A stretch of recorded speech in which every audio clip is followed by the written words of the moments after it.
ఓం మహాగణాధిపతయే నమః. ఓం గురుభ్యో నమః. ఓం శ్రీమాత్రే నమః.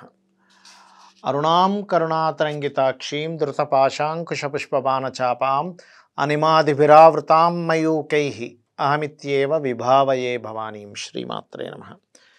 ప్రేక్షకులకి లలితాంబిక అమ్మవారి యొక్క అనుగ్రహం పరిపూర్ణంగా కలగాలని మనస్ఫూర్తిగా కోరుకుంటూ మనం ఈరోజు చాలామంది తల్లిదండ్రులు ఫేస్ చేస్తున్నటువంటి ఒక ప్రాబ్లం గురించి జ్యోతిష్ శాస్త్రపరంగాను వాస్తుపరంగాను తెలుసుకుందాం. ఏమిటది? అదేవిధంగా ఈ విషయాలు చెప్తుంది నేనైనప్పటికీ కూడా చెప్పేసిన సాక్షాత్ లలిత అమ్మవారిగా భావిస్తూ ముఖ్యంగా ఇక్కడ పిల్లలకి తల్లిదండ్రుల యొక్క లైఫ్లో ఎంతైతే కష్టపడతారో అందులో ఇంచుమించుగా సగభాగం అంటే సగ జీతాన్ని వాళ్ళ స్కూల్లో చదివించడానికి ట్యూషన్ పాయింట్స్కి వాళ్ళకి సంబంధించిన సౌకర్యాలకే అయిపోతూ ఉంటుందండి. ఒకప్పుడు వేరు, ఇప్పుడు ఉన్నటువంటి సిచ్యువేషన్స్ చాలా డిఫరెంట్గా ఉన్నాయి. స్కూల్ ఫీజులే వేలకు వేలు అయిపోయాయి. అంటే కాస్ట్ ఆఫ్ లివింగ్ వాళ్ళకు ఉండేటువంటి స్కూల్స్ వాళ్ళు కూడా ఆ బిల్డింగుల రెంట్లు అనుకోండి, ఫీజులు అనుకోండి, ఆ రకంగా పెరిగిపోయాయి. స్కూల్ టీచర్స్లు కావచ్చు, రెంట్లు ముఖ్యంగా స్కూల్ టీచర్ల ఫీజుల కంటే రెంట్లు ఎక్కువ పెరిగిపోయాయి. కాబట్టి ఇక్కడ చదివించాల్సిందే. జీవితంలో ఒక వ్యక్తికి ఒక 50,000 శాలరీ వస్తాయి, 20,000 చదువుకే అయిపోతుంది ప్రతి నెల. అలాంటి సిచ్యువేషన్స్ కూడా ఉన్నాయి. 10,000 అయినా అయిపోతుంది కనీసం. కాబట్టి ఇక్కడ ఏమిటి పరిస్థితి? ఇది ఏం చేయాలి అంటే, ఒకటి, ఇంత చదివించిన తర్వాత కూడా ఆ అబ్బాయో అమ్మాయో చదివిన చదువుకి నాకు దీని మీద ఇంట్రెస్ట్ లేదు, లేకపోతే నాకు ఇది ఉపయోగపడట్లేదు, ఇంకోటి ఏదో టెక్నికల్ నేను నేర్చుకునే అందులోకి వెళ్ళిపోతానంటారు. అప్పుడు చాలా బాధగా ఉంటుంది. అయ్యో, ఈ 3 సంవత్సరాలు 5 సంవత్సరాలు ధనం పోయింది, కష్టపడ్డాడు పిల్లడు అనేటువంటి తల్లిదండ్రులకు ఉంటే, ఆ అబ్బాయికో అమ్మాయికో ఇన్ని సంవత్సరాలు ఎందుకు చదివాను రా, అదేదో ఈ కోర్స్ చేస్తే అయిపోను కదా, శ్రమ ధనము అన్నీ కలిసి వచ్చేవి కదా అనిపిస్తుంది. దీనికి ముఖ్యంగా జ్యోతిష్ శాస్త్రంలో ఉన్నటువంటి గొప్ప ఉపాయం ఏమిటి అంటే, మీ పిల్లల యొక్క జన్మజాతకంలో అసలు ఎందులో ధనయోగం ఉందో చూడాలి. ఇక్కడ 2 విషయాలుగా ఉంటుంది విద్యాయోగం అనేటువంటిది. ఒకటి, హాబీగా నేర్చుకుంటూ ఉంటారు. అంటే ఒక డ్యాన్సో, ఒక మ్యూజిక్కో, లేకపోతే సరదాగా ఒక ఆర్ట్స్ నేర్చుకుంటున్నాను. సరదాగా ఏదో నేర్చుకున్న ఒక విద్య, దానికి సంబంధం లేదు, మీరు ఏదైనా నేర్చుకోవచ్చు. అలా కాకుండా నేను దీన్ని వృత్తిగా తీసుకుందాం అనుకుంటున్నాను, ఇది నా ప్రొఫెషన్గా తీసుకుందాం అనుకుంటున్నాను అనుకునే విద్య వేరుగా ఉంటుంది. అది ధనయోగాన్ని ఇచ్చేదైతే ప్రొఫెషన్గా తీసుకుంటాం. ధనయోగాన్ని ఇవ్వని ప్రొఫెషన్ ఏం తీసుకుంటాను చెప్పండి? ఇప్పుడు ఇంజనీరింగ్ చదువుతున్నాడు, హాబీగా చదివితే ఎలా? 5 ఏళ్ళు ఎంబీబీఎస్ చదువుతున్నాడు, హాబీగా చదువుతానంటే ఎట్లా? అప్పుడు ఆ జాతకుడికి రవి లేదా పంచమాధిపతి ధనయోగాన్ని ఇస్తున్నాడా లేదా చూడాలి మెడికల్లోకి వెళ్ళాలంటే. ఇంజనీరింగ్లోకి వెళ్తాడండి మా అబ్బాయి, కన్స్ట్రక్షన్ సివిల్లోకి వెళ్తాడు, శుక్రుడు ఇస్తున్నాడా లేదా?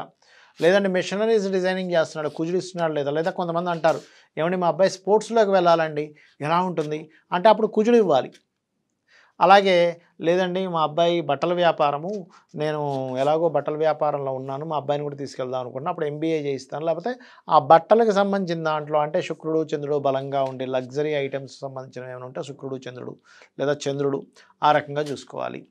అలాగే మరొక విషయం ఏంటంటే, ఇక్కడ ఎవరికైనా కొంతమంది చూడండి తల్లిదండ్రులు చార్టెడ్ అకౌంటింగ్లో ఉంటారు, పిల్లల్ని కూడా చార్టెడ్ అకౌంటింగ్ చేద్దాం అనుకుంటారు. అలాంటప్పుడు బుధుడు కానీ గురువు కానీ ధన సంబంధ కారకత్వాలు వచ్చి వాళ్ళు ధనయోగాల్ని సరిగ్గా ఇస్తూ ఉంటే ఖచ్చితంగా మీకంటే మీ పిల్లలు ఇంకా గొప్ప స్థితిలోకి వెళ్తారు చార్టెడ్ అకౌంటింగ్లో. అలాగా సాఫ్ట్వేర్ అయితే రాహు, డయాగ్నాటిక్ రిలేటెడ్ అయితే అష్టమ సంబంధం, ఆస్ట్రాలజీ వాస్తు లాంటివి అయితే అష్టమ సంబంధం, ఎందుకంటే అక్కల్ట్ రిలేటెడ్ సైన్సెస్ ఇవన్నీ కూడా. ఆ కాంబినేషన్స్ వీళ్ళకి అసలు ఎందులో ఉన్నాయో చూసుకొని తద్వారా మీరు మీ యొక్క పిల్లల్ని మోటివేట్ చేసినట్లయితే ఆ పిల్లలకు వాటి మీద కూడా ఇంట్రెస్ట్ కలిగి అప్పుడు చక్కగా చదువుకుంటారు. ఇంకొంతమంది పిల్లలు ఉంటారు ఇలాగ, అమ్మ నేను ఇదే చదువుతా అంటాడు. అప్పుడు ఒక్కసారి జాతకం చూపించుకొని ఓకే ఇది చదువుతా అంటున్నాడు కానీ బలం తక్కువగా ఉందన్నప్పుడు దానికి ఏ రెమెడీ చేసుకోవాలి. అప్పుడు వాళ్ళకి నడుస్తున్న మహాదశలు వాళ్ళు కష్టపడ్డందుకు మీ పిల్లలకు కానీ మీకు కానీ ఆ కష్టం యొక్క ఫలితం వస్తుంది. ఇప్పుడు ఇంత కష్టపడ్డారు, ఇద్దరు భార్యాభర్త ఇద్దరు ఉద్యోగం చేశారు, తీరా జాబ్ చదివించారు పిల్లవాడిని, చదువుకున్నాక నాకు ఇంట్రెస్ట్ లేదంటాడు, లేకపోతే నాకు ఉద్యోగాలు రావట్లేదు, ఇది ఎందుకు వేస్ట్ అంటాడు. అప్పుడు ఏంటి పరిస్థితి? పాపం రక్తం చిందించి ఇద్దరు కూడా, అంటే నా ఉద్దేశం ఏంటంటే చెమట చిందించి రక్తాన్ని ధారపోసి పిల్లలు అంటే ఇంకా అడగొద్దు అసలు, వర్ణాతీతంగా ఉంటుంది. నేను కొన్ని ఫ్యామిలీలు చూశానండి, వాళ్ళ సొంతంగా ఉండేవి కూడా కొన్ని ఆనందాలని త్యాగం చేసి సినిమాకి వెళ్ళాలనుకుంటే కూడా అమ్మ వద్దు, ఎందుకు ఈ 1000 రూపాయలు మిగులుతాయిగా పిల్లడి ఫీజు కట్టొచ్చు. బిర్యానీ తిందాం అనుకుంటే కూడా అమ్మమ్మ వద్దు, ఎందుకు నేను ఇప్పుడు బిర్యానీ తినడం అవసరమా, నలుగురితో కలిసి వెళ్ళి వద్దు అనుకొని త్యాగం చేసి మరి పిల్లల్ని చదివించేటప్పుడు ఖచ్చితంగా ఈ జాగ్రత్త తీసుకోండి. అలాగే వాస్తుపరంగా అసలు ఏ దోషం ఉండడం వల్ల సంతానానికి లేకపోతే మీకైనా మీరు చదువుకునేటప్పుడైనా ఎందుకు కాన్సంట్రేషన్ తగ్గుతాయి, దీనికి ఉన్నటువంటి ప్రామాణికమైనటువంటి శ్లోకం ఏమిటి అని చెప్పి చూసుకున్నట్లయితే దీనికి పడమర నైరుతి అంటారు. అంటే మీకు మాస్టర్ బెడ్రూమ్ అని ఉంటుంది సౌత్ వెస్ట్లో. ఆ మాస్టర్ బెడ్రూమ్లో వెస్ట్ వాల్కి మీరు కనుక ఒక చక్కగా అక్కడ కబోర్డ్స్ ఉంటాయి, అక్కడ కనుక బుక్స్ పెట్టినట్లయితే సంతానం విషయంలో విద్యా విషయంలో బాగుంటుంది.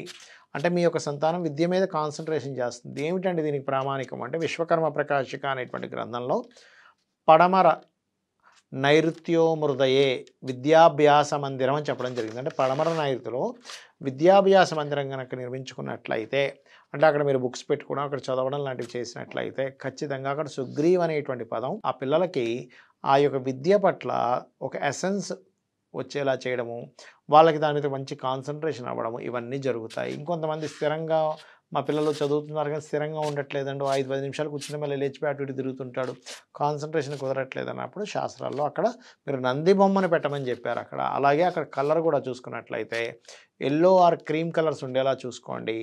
మీ పిల్లవాడికి నడుస్తున్న మహాదశ ఏమైనా విద్యా సంబంధించిన విషయంలో వ్యతిరేకమైనటువంటి దశలు నడుస్తున్నాయేమో చూసుకుని వాడికి సంబంధించిన జపము దానము చేయండి. హయగ్రీవ స్తోత్రం నేర్పించండి. లలితా సహస్రనామాల్లో అయితే ఓం శుద్ధ విద్యాంకురాకార ద్విజపంక్తి ద్వయోజ్వలాయే నమః చేయించండి, అన్ని విధాలా బాగుంటుంది. శ్రీమాత్రే నమః.